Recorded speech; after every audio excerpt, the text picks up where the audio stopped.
Mike, I hope you're doing well. Welcome into the game here in Tuscaloosa. Thanks for having me on. Hey, looking forward to talking a little college football with you. Let's lead into maybe the big questions going into this conference. A lot of people right now are doubting the quality of this conference. Where do you stand when you look at the SEC football as a whole? Well, frankly, I don't think it can be much more mediocre than it was last year. And I think for an SEC fan, other than Alabama, the league was mediocre last season. Part of the reason was quarterback play. Extremely lackluster quarterback play for the most part. But I think this year, quarterback play is going to be better. You got young guys getting older, Fitzgerald, Bentley, Eason. You got an offensive coordinator at LSU who actually understands that this is the 21st century, and, hey, you can actually throw the ball down the field. So I'm not a huge Danny Etling fan, but I think he'll play better under Matt Canada. I think Florida's going to have a more athletic quarterback, if nothing else. I think one of the biggest determining factors in a league's strength is its quarterbacks, and I think the SEC is going to have better quarterback play this fall. Mike, when you look at Alabama, they're going to lose quite a few pieces going to the NFL. They put 10 guys at the NFL Combine. There's about 17 guys that are draft eligible, maybe not that many that will go, a lot of free agents that will be signed. Either way, they lose a lot of talent here in Tuscaloosa. In your opinion, in the SEC West, who can take advantage of the vacancies here in T-Town? I think Auburn is the second-best team on paper, and that's it. I'm not sold on LSU at all. I don't think Orgeron was a very inspiring hire. LSU's got some intriguing pieces, but again, I think the quarterback is limited. I'm not sure there's a receiver on the roster outside of DJ Chark who can be counted on. And if Arden Key does not come back, they don't have any proven pass rushers. Texas A&M breaking in a new quarterback. Still don't believe in their defense. Mississippi State, I think the receiving core is questionable, as is the defense as a whole. You wonder about Ole Miss's psyche if they lose a game early or lose 2 games early. And I don't think Arkansas just has the overall talent. So I think it's an Alabama-Auburn situation in the West this fall, and Alabama is going to go into the season, I think, once again, as the prohibitive favorite to win the West, which means they're the prohibitive favorite to win the league. You know, I was talking a couple of minutes ago with a guest, and I labeled it, has Nick Saban destroyed the SEC? And I'm talking about from a college football perspective. I know you've written about this top to bottom. The SEC basketball coaches are better than the SEC football coaches. But let's just take the Nick Saban approach here for a couple of minutes. How has Nick Saban destroyed this league when you talk about run off the great coaches? I'm not sure he has destroyed the league. I think what's destroyed the league is some very uninspiring football hires. You look at the 4 coaching hires in the last 2 years. LSU hires Orgeron, who was a massive, massive failure at Ole Miss, and I'm not sure why anybody would think he'd be markedly better. He will be a better coach than he was before. Better facilities, better history, better talent, but is anybody really going to be scared to coach against Ed Orgeron? South Carolina hires Muschamp, a massive, massive failure at Florida. And the other 2 new coaches hired in the last 2 years were first-timers. Barry Odom, never been a head coach before. Kirby Smart, never been a head coach before. And going by what Smart and his staff did last year at Georgia, I think there are legitimate concerns about Kirby Smart as a head coach. So I think the SEC ADs have done far better work in hiring basketball coaches of late than football coaches, and that along with lackluster quarterback play is part of the problem. But I think you could argue that maybe the coaches you've hired are a big reason your quarterback play has been relatively lackluster. And maybe this is a homer perspective, and you'll have to throw me under the bus if it is, but going back to LSU, one of the reasons why I don't think they could go out and get a big-time coach was it's hard to go out and get a coach that's pretty stable of where he's at and then ask him to come and compete and be compared against what's happening in Tuscaloosa daily. No, I think you can do that. I think the basketball coaches do that when they work against Calipari because he's the most unbelievable recruiter maybe in college basketball history. All these one and done. I think LSU, had they hired Jimbo Fisher or Tom Herman, would be in a great place.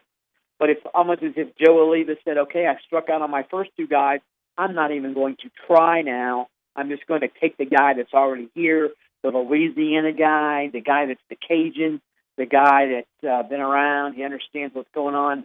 I just think it was pretty, again, a really sort of a fallback hire for Oliva. And again, Kirby Smart, I think, okay, he's off the Nick Saban tree, and he is a Georgia alum. And I certainly think Georgia folks, okay, he can beat Saban. Because he worked for Saban. He knows all his strengths and all his weaknesses. But some people are much better off being a coordinator than being a coach. Plus, I'll be honest, it's only going to be Kirby Smart's second year, and he could grow into a great coach. But for the most part, I think there are coaches out there who would love to coach in the SEC, but for whatever reason, I'm not sure the ADs have reached out and got those guys. What are the questions around Kirby Smart that you're hearing as far as rumblings about his head coaching calls? Well, I think you look at last year, they lost 5 regular season games. They ran off Mark Richt. All he did was win 10 games and never wins a division. Oh, my God, 7-5. They lost at home to Vanderbilt. They lost badly to a Florida team.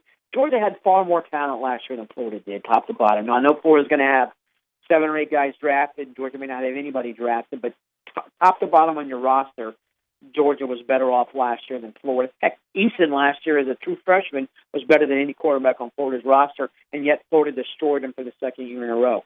I think there are questions about Jim Chaney and that offense. Mel Tucker maybe sort of easing back into his role as a defensive coordinator on the college level. It's different coaching in college ball than it is in the NFL. And you also, he did make the change. He got rid of Tracy Rocker, brought in Trey Scott as a defensive line coach. But this is, this year Georgia's going to go into this season with a target on its back like Tennessee did last year. And let's see if Georgia can handle the pressure. Tennessee crumbled last year. Let's see what Georgia does.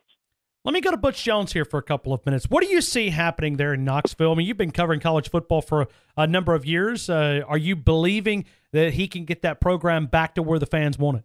No. I think last year the window, not only was the window open for Tennessee to go through, the front door, the side door, the back door, heck, the roof was off. They could have gone in any number of ways and failed miserably. 4-4 record. They had the most talent of anybody in the East. Now, Jalen Hurd quitting on him hurt, but I would argue that they did not use Hurd correctly. They did not use Kamara correctly. They didn't use John Kelly correctly.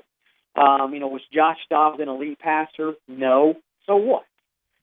Don't have to look what Nick Fitzgerald did. Heck, look what Jalen Hurts did. Those guys aren't elite passers, and the teams rallied around him, and the offensive coordinator did a good job with them. They get rid of Mike DeBoer as the offensive coordinator. I'm not a huge DeBoer fan, but they bring in they promoted Larry Scott, who's never been a coordinator before. And Butch Jones made a lot of off-season coaching changes. We'll see if those pay off. But this is a Tennessee team. The quarterback play is not going to be as good. The receiver play is not going to be as good. The running back play is not going to be as good. So I don't see how Tennessee legitimately challenges for the East unless Georgia implodes and Florida implodes. So, again, I think last year was Tennessee's chance to win the East. They did not. I don't think they're going to get another great chance like that again for a while. I would have lost the farm if you would have asked me to bet on Kevin Sumlin at Texas A&M. You talk about the talent that's around that campus, within 75 or 100 miles. I just thought Kevin Sumlin would have more success there, but really they cannot get over this 4-4 hump in the SEC or 8-5 overall. Do you see Kevin Sumlin making it? I don't know. He's making $5 million a year, and you're right. I mean, they have extremely good individual talent. Myles Garrett's a big timer. Christian Kirk's a big timer. I was a huge Josh Reynolds fan. They've had some offensive linemen go pro, be drafted highly the last couple of years. An interesting group of running backs. I think it all goes back to the problem in A&M. They're not physically tough enough on defense. John Chavis, I think the defense has gotten incrementally better each of the past 2 seasons, but it's gone from a D defense to maybe a C+ defense. You ain't winning division titles in the SEC with C+ defense. So the linebackers at A&M have not been good. Now, I hear, oh, my God, they made a lot of tackles. They're making a tackle 8 yards down the field. They don't make any big plays. Armani Watts getting hurt last year, and their corners were not very good either. So until that defense catches up to its offense, A&M is going to be an 8 or 9 win team, and if they go 7-5 this fall, considering how much someone makes, I don't think he survives. It will be interesting to see what happens if they go 8-4 again, because again, you're not paying a guy $5 million to go 8-4. The danger, obviously, is you bring in somebody who the program gets worse, but at some point, and maybe I think Georgia did the same thing. At some point, you say, let's try something different and see what happens. But yeah, until A&M's defense catches up with its offense, it's hard to take them seriously. And last year, I thought, okay, this A&M defense is going to be good. They have obviously 2 good defensive ends. The defensive tackles will be better. Those defensive tackles will sort of maybe mask the deficiencies at linebacker. Obviously, they didn't. Plus, the linebackers didn't improve at all. So some of that's on Chavis, some's on someone, and some's on the whole staff for not creating better defensive players. Mike Huguenin right now, gridironnow.com is the website. So will the Crimson Tide four-peat when we talk about the SEC? I think so. You're right. I mean, this is an intriguing situation in Alabama. Kiffin's gone. Was the guy immature? Yeah, I think he was a really good play caller, though, and I think he did a phenomenal job of developing quarterbacks. This Alabama team obviously is stacked at running back. I think the receivers are going to be good enough. I think Ridley rebounds and has a better season. The offensive line is going to be fine. And while there was an immense amount of talent lost on defense, there's still an immense amount of talent on campus. Now, I don't think the defensive line is going to be as good as it was last year, but I think the back eight's going to be just fine. I think Micah Fitzpatrick is maybe the best corner in the country. Ronnie Harrison ain't bad. Sean Deion Hamilton's an All-SEC guy. Rashawn Evans could be an All-SEC guy. Deron Payne's going to be an All-SEC guy. So you look around the rest of the division, the rest of the league. Nobody has the talent Alabama does. Nobody's got the coaching that Alabama does. Will Alabama lose a game during the regular season? Maybe. I still think they're going to be the best team in the league, though, and I don't frankly think there's much doubt about that. Are you buying Auburn? I mean, I hear a lot of hype. Yeah, I am buying Auburn because I think that Stidham is going to be markedly better than any quarterback that was on the campus the last 2 years. And you talk to people at Baylor, the dude started as a true freshman. Now, that was because of injuries, but still, he played relatively well as an 18-year-old. Stidham can make plays. And you look when Malzahn, every offense needs its quarterback to make plays to a certain extent. But I would argue that Malzahn's offense, almost to its detriment, has to have a quarterback who can make plays. Sean White's a nice kid. He's not a playmaker. Jeremy Johnson was not an SEC quarterback. So I think Stidham can make plays. I think Petway is a really good running back. The receivers, I think, as a group, it's not bad. There's no individual star, obviously. I think the one concern for Auburn, can its offensive tackles hold up? And they've moved Braden Smith, who was, I think, going to be the best guard in the league. They moved him to tackle. We'll see how that works. I think the defense, I was surprised by the play of that defense last year because I didn't think much of Kevin Steele. He did a nice job. I think that the defense will be good enough. And again, I think Stidham will be worth about 8 to 10 points more per game just because I think the offense will be that much more productive with that guy at the control. So I'm buying Auburn as the second best team in the league, but not better than Alabama. I think you've been in the business 28 years. If I read a long time. Yeah. When I look right now at the gap of the Alabama Crimson Tide, and not just judging, from number 1 to number 2. Is this as big of a gap as you can remember in this league? This is like the SEC in the 90s when Florida and Tennessee were in the penthouse and everybody else was on like the fourth floor of a 50-story building. Fulmer and Spurrier had it going back then. Saban's got it going now. Miles had it going a couple of years ago, but the enthusiasm, momentum wore out. Georgia's rebuilding with a new coach. Tennessee can't get back to where it wants to be. I think Florida's taking baby steps under McElwain. But, yeah, I mean, I think the SEC is going to have more individual talent than any other league again, just like it did last year.